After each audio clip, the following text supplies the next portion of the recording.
I'm in the Orthodox Bible. Bible. Orthodox means original. We in the books of the Hebrews,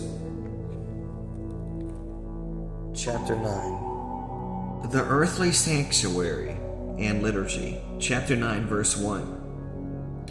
And then indeed, even the first covenant had ordinance of divine service in the earthly sanctuary, for a tabernacle was prepared, the first part in which was the lampstand, the table, and the showbread, which is called the sanctuary, and behind the second veil, the part of the tabernacle which is called the holiest of all, which had the golden censer, and the ark of the covenant overlaid on all sides with gold, in which were the golden pot that had the manna, Aaron's rod, and that budded in the tablet of the covenant, and above it were the cherubims of glory overshadowing the mercy seat. Of these things we cannot now speak in detail. Now when these things had been thus prepared, the priest always went into the first part of the tabernacle, performing the service. But into the second part of the high priest went alone once a year, not without blood, which he offered for himself and for the people's sins committed in ignorance. The Holy Spirit indicated this, that the way into the holiest of all was not yet made manifest while the first tabernacle was still standing. It was a symbolic for the present time in which both gifts and sacrifices were offered, which could not make him who performed the service perfect in regards to the conscience, concerned only with foods and drinks, various washing and fleshly ordinance imposed until the time of Reformation. The heavenly sanctuary and liturgy. But Christ came as a high priest of the good things to come with the greater and more perfect tabernacle, not made with hands, that is, not of creation, and not with the blood of goats or calves, but with his own blood he entered into the most holy place once and for all, having obtained eternal redemption. For if the blood of bulls and goats or the ashes of a heifer sprinkling the unclean sanctifies for the purifying of the flesh, how much more shall the blood of Christ, who through the eternal Spirit offered himself without spot to God, cleanses your conscience from dead works to serve the living God. The new covenant, the blood of Christ. Chapter 9, verse 15. And for this reason he is the mediator of the new covenant, and by means of death, for the redemption of the transgressions under the first covenant, that those who are called may receive the promise of the eternal inheritance.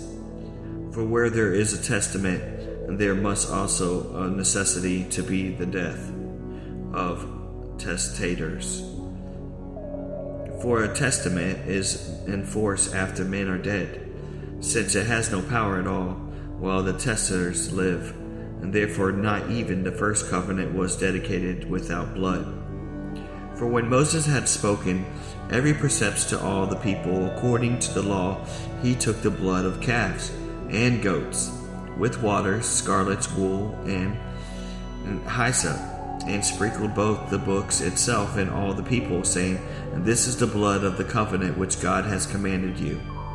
Then likewise he sprinkled with blood both the tabernacle and all the vessels of the ministry. And according to the law, almost all things are purified with blood, and without shedding of blood there is no reminiscence. The new worship is heavenly reality. Chapter 9, verse 23. Therefore it was necessary that the copies of the things in heaven should be purified with these, but the heavenly things themselves with better sacrifices than these. For Christ has not entered the holy place made with hands, which are copies of the true, but into heaven itself, now to appear in the presence of God for us. Not that he should offer himself often, as the high priest enters the most holy place every year with blood of another. He then would have had to suffer often since the foundation of the world. But now once, At the end of the age, he has appeared to put away the sins by the sacrifices of himself. And as it is appointed for men to die once, but after this the judgment, so Christ was offered once to bear the sins of many, and to those who eagerly wait for him, he will appear a second time apart from sin for salvation.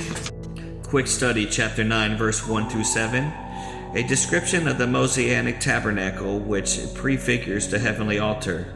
This passage is read during Feast of the Virgin Mary and Advent to describe the mysteries of the incarnation of the Son of God. Mary's womb was prepared to be Christ's tabernacle, that very dwelling place of God. Chapter 9, verse 5. Let's get some study, some knowledge, and this is about idols. God is enthroned upon the cherubim, hence God's throne in Israel's midst. The mercy seat has a cherubim on each side. The Orthodox Christian's altar is flanked by cherubim.